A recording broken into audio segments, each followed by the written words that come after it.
Hello ladies and gentlemen, my name is the Faceless Scientist and welcome back to Katawa Shoujo. In the last episode, we were led to the library by this blind girl, so let's actually pick up from there. Yes, where things have happened, he.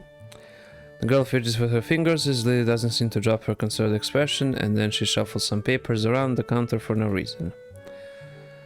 A little shorter than Lily, replete with glasses, freckles and a very troubled look, she seems to fit a library perfectly. Ah, Lily, did you get my message? Oh, the two imported books that arrived. Right, they finally came. I can't believe it took so long, but... Mr. Celebration, partially for managing to change the topic, I'm sure she notices me from the corner of her eye, freezing on the spot when she does. Oh no, I'm sorry for not noticing you before. Did you need to check out the book or return one? I'm sorry. The way she can so quickly shift between moods is a little unsettling. He's with me, Yuko. This is Hisawa, new student. Hisawa, this is Yuko, the school librarian. Pleased to meet you. Hisawa, right, Hisawa. Pleased to meet you too, Hisawa. For a second, she visibly attempts to engrave the name on her mind so she won't forget. Yuko often arranges to import foreign books in Braille for me. Would you like to tell Hisawa a little something about the library? Lily's innocent suggestions met with an expression of abject terror. Please Lily, I can't. I don't know what he could be interested in. This is too much responsibility. How is it any responsibility at all? I don't get it. But her objection is so sincere, I don't doubt for a second that she would rather disembowel herself on the spot than tell me where the light novels are. But so, there are a lot of books in Braille here. I attempt to say the day by asking the first thing that popped into my head. Seems to work, at least partially, as Yuko seems to not exactly relax, but at least looks slightly less tense. Well, I think about a third or a fourth of Yamako's library is either in Braille or audio. It makes sense given all the blind students that be here. It's only that how come this library is so big in the first place? Well, we get a lot of new books regularly because the library is adequately endowed. That's probably why they spend more on new books than on my salary, and then I have to organize and shelve all of them. It's so troublesome and they waste so much, I wish I could quit this job. Very awkward silence follows this revelation of too much information. I'll go check the owls then if you don't mind. It's probably best for all of us she doesn't keep talking to me. Very well, meanwhile Yuko would have those books if it's alright with you. My first impression was right, the library is surprisingly big. Ambling down the narrow aisles, I studied the spines of the books in random order. Occasionally sliding one out to read the blurb, taking it with me if it looks good. In a few moments I have a respectable stack of books in my arms. I guess I'll never be stuck for a choice in here. The normality of the library sinks in. Sure, there are large print and braille books scattered throughout, but it is what it is, a library. It's as if the cold mood from the room I had tea with Lily is snuck with us in here, unless it was here to begin with. Something about that puts me at ease just like before. I reach the end of the aisle and find a collection of desks set up for study or personal reading. Going a little further though, I discover a nice quiet corner at the back. While the rest of the library has the odd student sitting at the desk, either reading or stealthily sleeping, the back is pretty much deserted. As I glance around, I see someone who I recognize sitting on one of the several beanbags. It's a dark-haired girl from my class, the one who snuck out of the classroom. She's reading a book, keeping close to her face, which makes her look like she's really into it. From the way she was acting today, I had her pegged more of a delinquent than a bookworm. The fact of her mysterious disappearance from the class raises all sorts of whims in my head. Intrigue floats slowly but surely towards the surface, and before I know it, I'm walking towards the mysterious long-haired girl. I guess there's no harm in introducing myself as I would with anyone else. She's a classmate after all. Walking over to another beanbag, I take a seat and lay my books beside it. The girl starts looking scaredly up at me from underneath her fringe.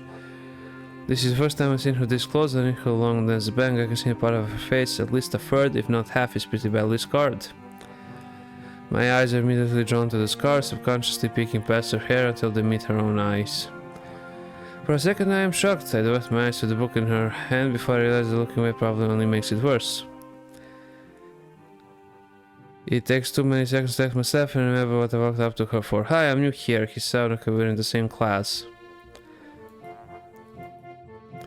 I just transferred here the other day, maybe you don't remember? I did a self-introduction too. The girl still doesn't say a word but simply stares at me wide-eyed.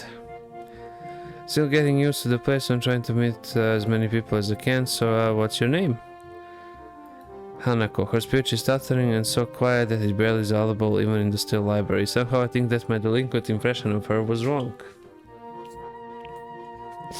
Maybe she's a quiet delinquent. Hanako, so what are you reading? She gently turns the book backwards so that I can read the title, at the same time hiding her face behind it. She must have noticed me staring before. Life of Pi, I never heard of it before. What's it about? A boy and a tiger. On a boat. I can see this taking some time. Sounds interesting. Is it any good? She nods from behind the book but stays silent. She looks kinda tense, a bit like Yuko earlier but in a different way, more like petrified with terror, I'd say. The second girl turned out to be anything but, and she's quivering in a way that makes it look like she's mortally afraid of me. The only way out of this, as far as I can tell, is to try to get a normal conversation going. Is it a library book? I'm looking for new ones to read, but there's just so many. No, it's mine. Oh, so you do come here often. Huge blush spreads on Hanako's face and her eyes wide and far larger than I thought it was possible for eyes to do. Oh, did she interpret my lame attempt at small talk as a feeble attempt to pick her up? I mean, I didn't mean it like that. I gotta go do something. Without warning, Hanako takes off and runs towards the counter. Her hair-like takeoff catches me so off guard that I don't manage to go after her until she has a good head start. By the time I reach the counter, she is nowhere to be seen. Lily and Yuko are happily chatting away. Knowing that I won't be able to catch Hanako myself, I approach the girls. Hey, did you notice a girl run past here? Maybe. What did she look like? Long dark hair, kind of shy. She had some scars on her face. I've been talking about Hanako, would you? Yeah, that's her. I saw her reading and tried to talk to her, but I think I scared her off or something. Oh dear, Yuko, would you excuse me? I had better try and find her. Sure, I'll just hold on to this until you come back. What's going on? I'm sorry, but I'll have to explain it to you some other time. Right, I'll see you later then. Lily hastily grabs her cane and hurries out of the library, leaving me alone with Yuko. I think I'll ever get the hang of this place. Did I do something wrong? What did you do? Nothing, I just talked to her, tried to get to know her, didn't even manage to get started. Yuko sighs and looks awfully bothered, even more so than she did before. I guess you weren't wrong, so much as tactless. Tactless? That girl is a bit of a special case. It's like she never really talks to anyone. Isn't that a bit strange? I wonder just how she is, I think. Yuko doesn't sound all that convincing, then again maybe this is just the norm around here. Everyone has their own problems or else they wouldn't be here. Perhaps I was being a little tactless after all. But how should I deal with these people? Forcing myself to act overly casual only makes me feel phony. Like I was supposed to be ignoring the elephant in the room. Yuko fidgets, looking like she wants to say something to that, but resists it. I think it's an elephant only if you feel that way. I guess she doesn't have a good sense of self-restraint. It makes me smile and she blushes heavily. Oh, did that sound stupid? No, it sounds really wise. I guess you're right. It's more about me than anyone else. Neither of us have anything to add, so Yuko fills the silence with shuffling of papers around. People who have papers on the desk really like doing that. Did you find any books? I should be closing soon. I mean, this library should be closing, but I have to do it. I hope that's not too inconvenient for you. Oh yeah, I want some books, but I left them over there because I'll just go get them. I fetched my stack of books from besides the beanbag, where Hanako and I were sitting, and returned to the counter. Wow, you read a lot, don't you? I'm surprised myself with that too, honestly. At least when I really think about it. I had a lot of free time earlier this year, so I just kind of started reading books to fill that time. I couldn't do much else. I see, but she doesn't say anything else and just checks out my books for me. I guess this is what they call tact. Holding the library books with one arm, I trawl my pocket for the key to the door. A sudden sound from behind me startles me, makes me nearly drop the books in carrying out the key that I almost managed to get into lock. Who is it? I turn around to see who is talking to me. It's Kenji. He seems to be in a friendly mood, although the light glinting off his glasses in the dark gives him a sinister look. He's just me. This makes him pause and lick his lips nervously. Who is me? I don't have anyone called me. Are you some new guy again? His voice is sudden, strained and quick. Yes, but we met before yesterday. I don't think so. We remember someone who I met only yesterday. When was that? What day is it today? I tried to ignore him. Is he joking or what? Prove that we met before. You live across the hall, you're Kenji. Kenji jumps back, his eyes filled with unending fear.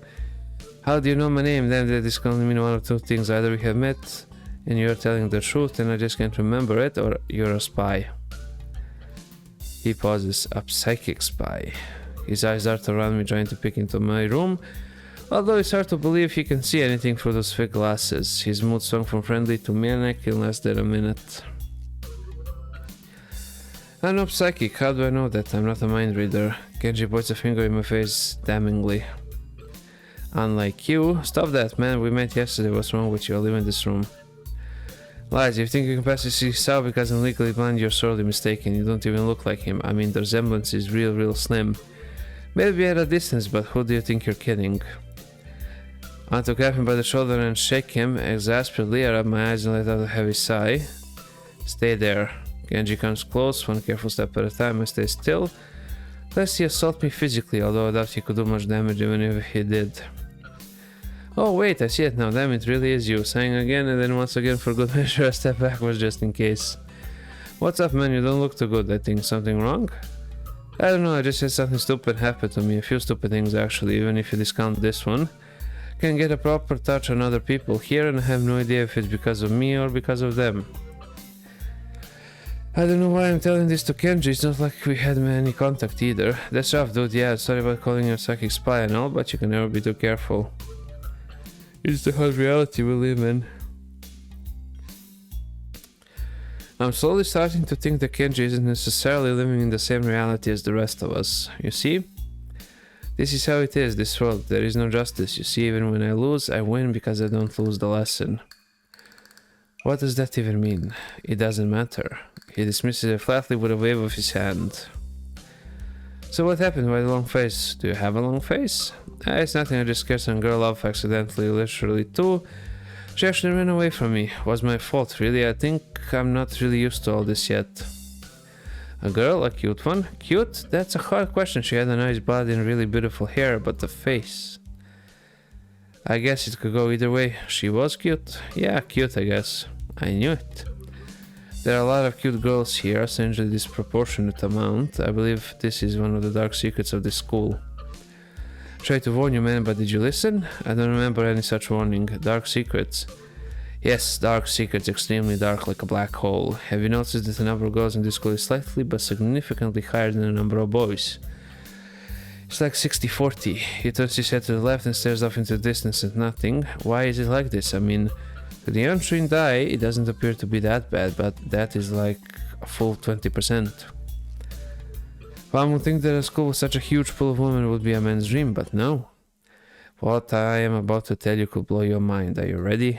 I don't know where this is going, but I think I won't be missing much by cutting out now.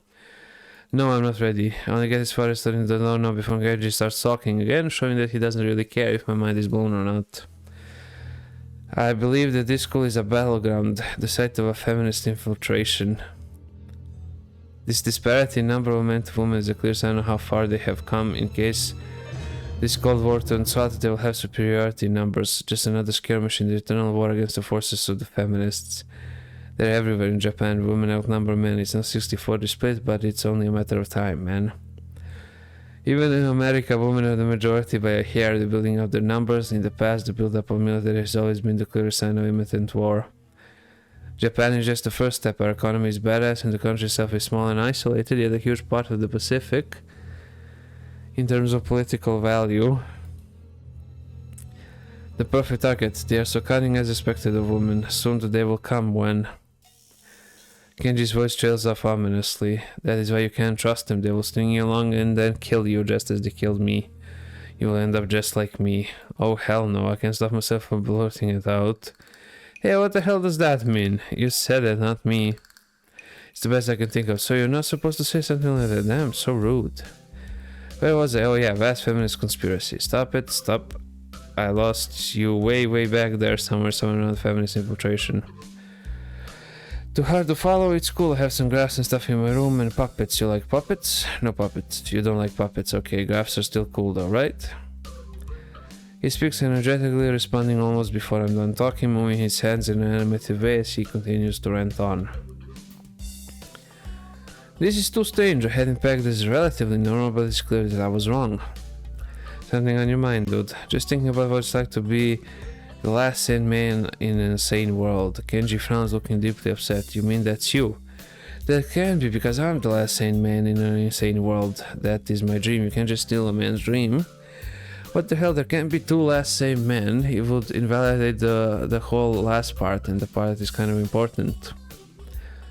There can only be one, like in that foreign movie where there could only be one, and in the end there is only one dude left, because that was the point.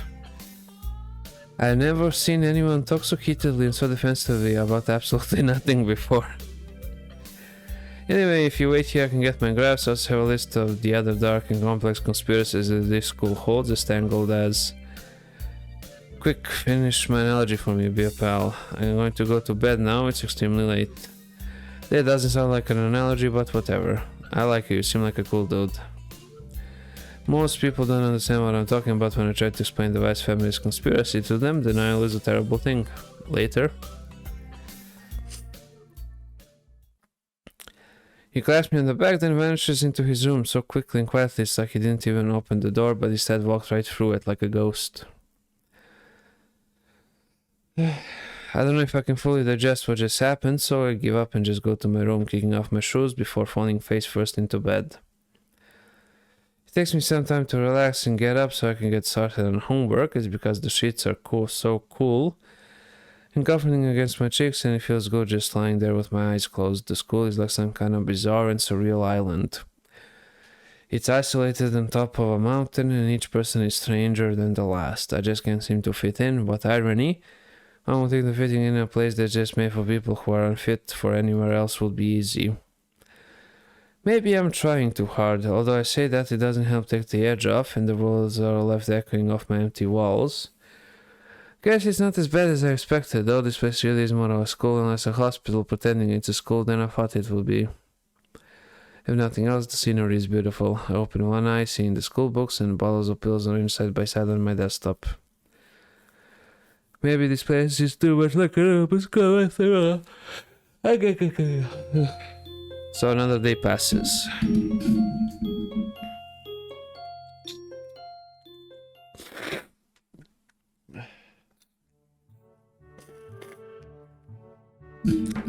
Feel very tired this morning, probably because yesterday itself was a very tiring day. On top of that, I woke up far earlier than necessary.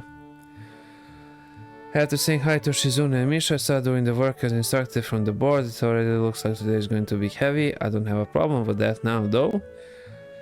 Shizune and Misha might jump on me trying to get an answer about whether or not I decided to join the student council, even if it's just one day. I wouldn't put it past them to try, and I don't have an answer for them if they do, so this situation is convenient for me. About 10 minutes into class, Hanaka walks in and takes a seat, but no one looks at her. The teacher doesn't even comment on her lateness. He does, however, stop us to say that we're going to break into groups again.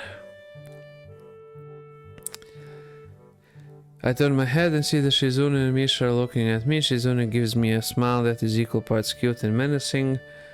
This is the smile that says we have you now, there is no escape. Each and it looks like we're together again, yay. Misha leans out while Shizune forces her desk closer to mine. There really is no escape now unless I were to jump through the window. Jumping out the window isn't the best option, sadly. What's wrong, Kichan? Oh, Kichan, I'm thinking about what you said yesterday. You said that you would think about joining the student council, didn't you? It's okay, we were talking about it after you left, and it would be rude to expect you to already have an answer for us this early, right? Right? Ha ha ha. I'm so happy you two are able to have a laugh at my expense, and even more pleased to know that you both know how crazy the two of you can be. Now that that's over, Shizune snapped back into serious mode, smacks today's assignment with the back of her hand. In an overly dramatic and important way. When I actually look at the stuff, it's mostly just reading. In fact, there are only two problems. I almost want to say something about how her rush to get started seems a bit much, considering the small amount of work. In fact, Shizune probably knows how little there is and simply doesn't care. Yeah, it seems like the workload doesn't matter to her, as much as the fact that there is work. The actual amount is not important. She approaches everything with the same level of ambition. While I'm reading my left eye wanders around the room and I catch Hanako trying her hand at solving the problems, it looks like she's working alone. I can remember seeing her work with other people before. Thinking back to how shy she is, it's understandable. Hey, that girl over there. Who? Hichan. Her, Hanako over there, does she always work alone?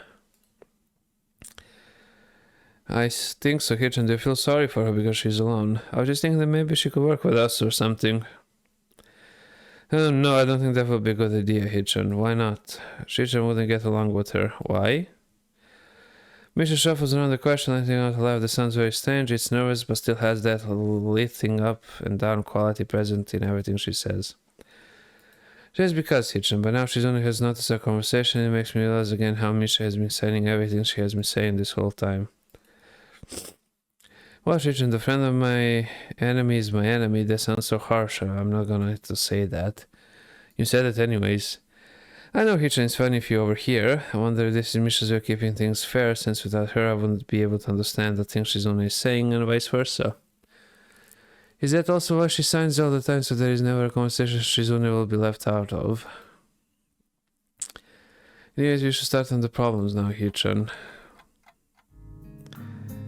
We finished with time to spare and said to ask you if there are any alternatives to the cafeteria, as frankly the food so far has been subpar. This sheds Shizune and Misha arguing among themselves about their favorite restaurants.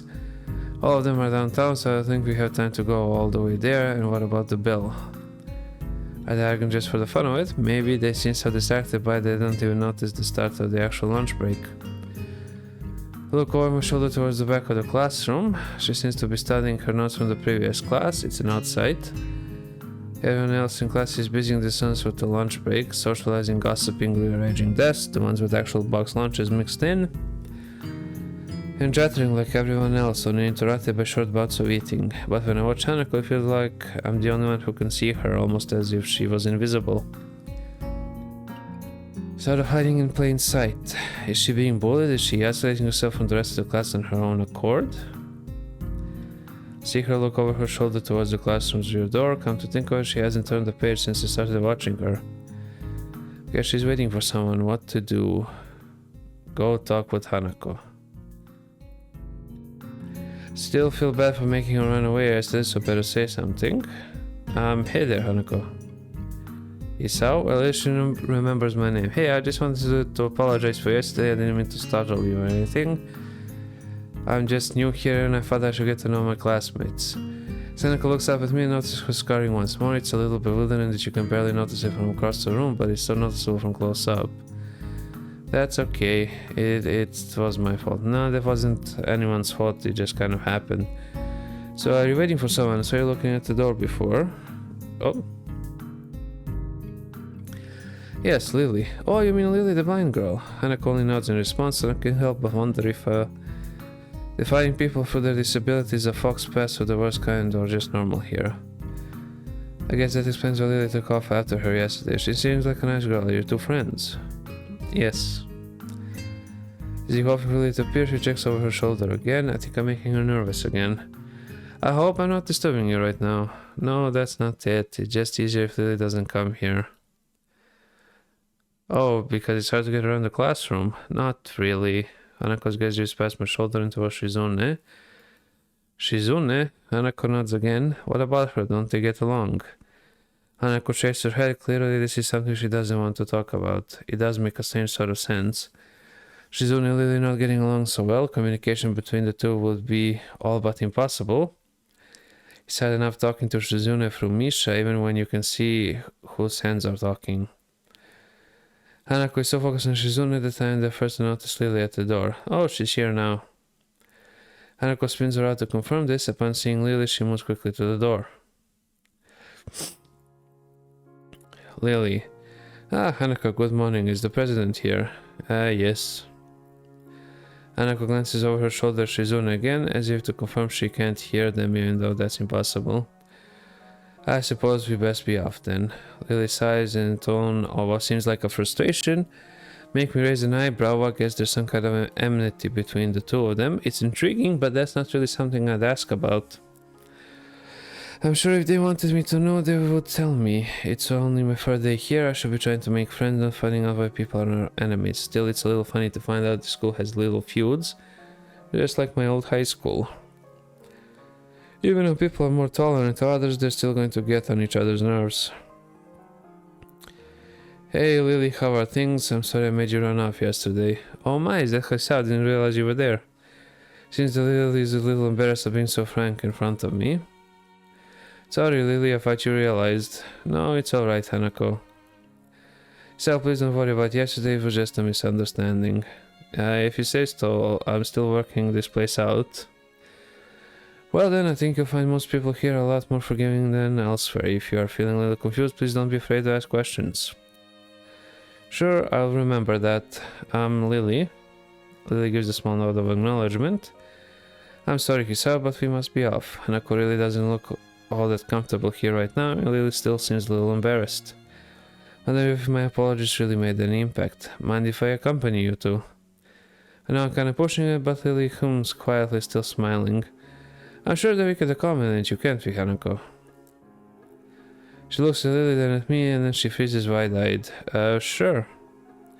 Well then, shall we go? I'm sure Lily wouldn't do this so easily if she saw how scared Hanako looks, but it can't be helped now. Declining after the deal is sealed would only cause confusion and problems. So we leave, all three together. Lily walks beside the wall, letting her cane gently tap against it every now and then. Hanako comes along right beside her, so close that she's practically half hugging her as they go.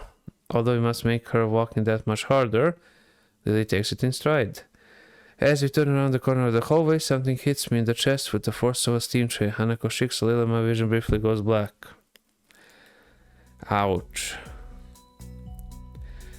Opening my eyes, I see a pair of saucer-like green eyes looking up at me. They belong to the perpetrator, a short girl who bumped into me and has now fallen down on the hallway floor. She wears a PE uniform and a very worried frown. The former strikes me as a rather strange thing to have on during lunch break. More striking than that, though, is that she doesn't have legs. Or she does, but they're not flesh and bone. Her pale and very much flesh and bone thighs end in shins and feet made of some black metallic or plastic-like material. They look disturbingly artificial and unnatural. It almost makes me forget that my chest is hurting.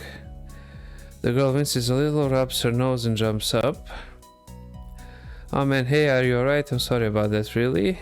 I wasn't looking where I was going, it just came out of nowhere. Sorry. She's looking really apologetic in the hurt puppy way of looking apologetic. I quickly forget about being angry or anything since hurt puppies are my weak spot. It's okay, don't worry about it. Ouch. I say that, but there's a stinging pain going in my chest. And I know this is the biggest possible danger for my condition. Don't overexert yourself, don't forget your medication, most of all don't get hit in the chest. Try to rub my solar plexus to chase the pain away while holding my brain in an attempt to...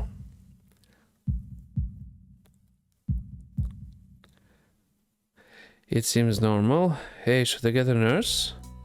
The worried high-pitched voice of the girl snaps me out of it. I stared at her for a few seconds dumbfounded until I realized I probably looked worse off than I really was.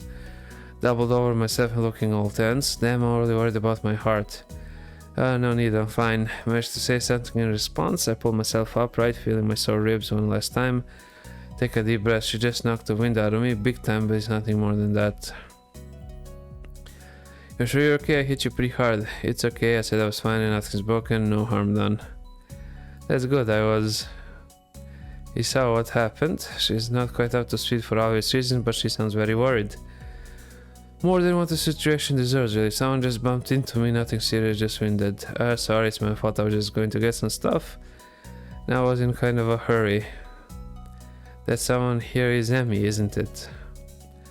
The little girl coughs quietly and shuffles her plastic or metallic feet, looking down at them before saying anything. Hi Lily, Hanako. I guess the girls know each other? Do please try to be more careful and might be sturdy enough to endure those sort of accidents, but there are people who aren't. The girl blushes and starts to fidget nervously like a little child caught misbehaving. It's so cute and I find myself smiling. I know that I was just... I gotta go. Teacher had my head. I promised to help with printouts, but I went running instead. Sorry, but I gotta change and everything. Before any of us can say anything, Emmy has already bolted away, leaving the hallway eerily quiet.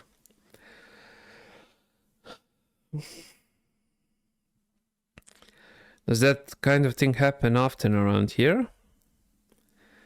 There are more rules in Yamaku than usual for running in corridors, but that rarely stops Emmy, it seems.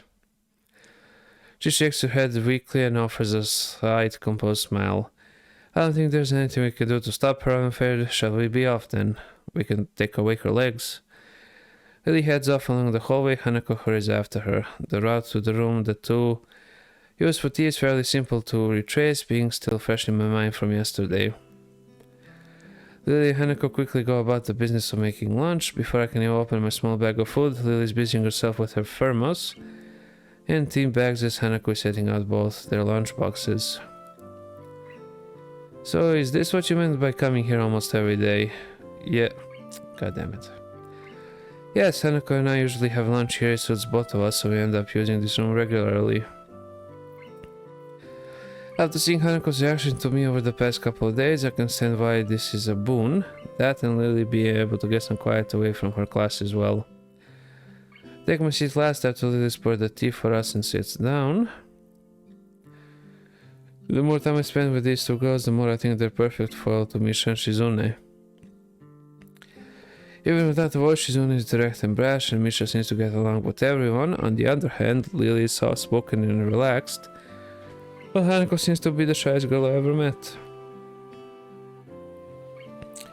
So how are you faring in Yamaku? You seemed a bit flustered before. Apart from getting lost every now and again, and being crash-tackled outside my classroom, fine, I guess. You looked pretty hurt before, are you really okay? For a brief moment I considered telling Hanako Lily about my condition, but then I hold it back. I can't tell why, but for some reason I feel uncomfortable talking about it to these relative strangers, even if they have been pretty friendly.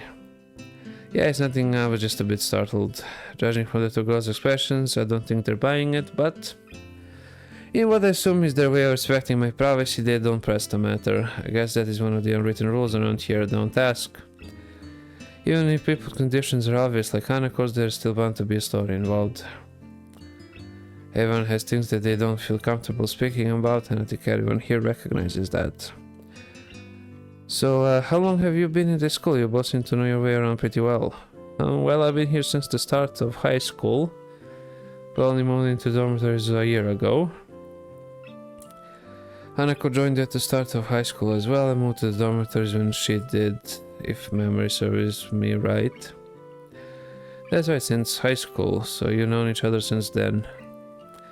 Since I moved, yes, Hanako lives next door to me, so it's only natural, right? Right. Yeah, of course, living next to someone is probably easy enough to befriend them, though I'm guessing that's Lily's blindness played a part in it as well. I can't imagine Hanako easily making friends with someone who has to deliberately avoid looking at her scars. With the immediate conversation dried up, we start to eat our lunch. It isn't long before the bells are signaling the end of the break. Like me, the girls pack up their lunches and as efficiently as they set them out. Guess I better be off. Are you going to go with Hisao, Hanako? Hanako looks up at me, and for a second I can see that she's considered skipping class. Maybe just to avoid walking to the classroom with me. Yes. I don't know what to think of it. Hanako really is delicate to the point of breaking. You've looked at it in the wrong way. It makes me a bit nervous too, but I push the feeling aside, trying to be as natural as I can. We should hurry then. Class has already started by the sound of it. Lily gives a nod of farewell as she bends down to take her cane. Hanako and I fling out before her. We walk quietly down the empty halls to our respective classes. As we reach the door to Lily's V2 classroom, she turns towards me. Isao, thank you for sharing lunch with us today. My pleasure, Lily. And with that, we part ways, Lily entering her classroom and leaving Hanako and me to make off to our own. She's still looking like she wants to run away. So do you really want to go back to class now? Yes?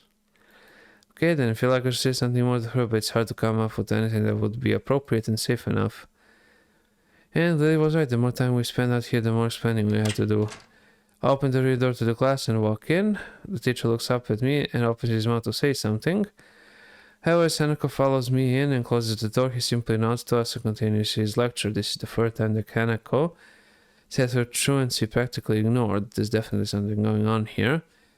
We make our way to our seats and notice that Misha and Shizune are both missing as well. I wonder if it's some form of informal agreement with the staff, or is it the perk afforded to unique students of this school?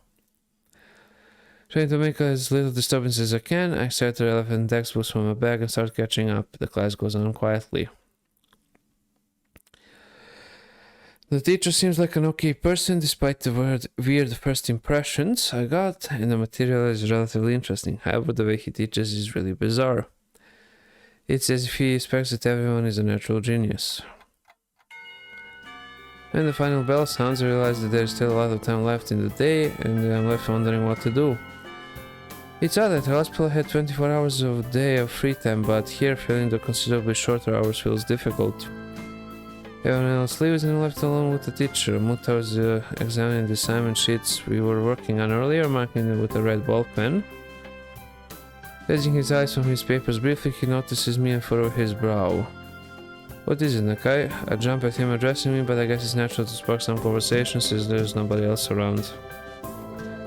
I'm nothing, thinking about what I do after school. The teacher slowly puts the cap on the pen he's holding and arranges his paper into a stack, cracking it against the desk twice. He seems very methodical, and for a brief moment I'm reminded of Shizune.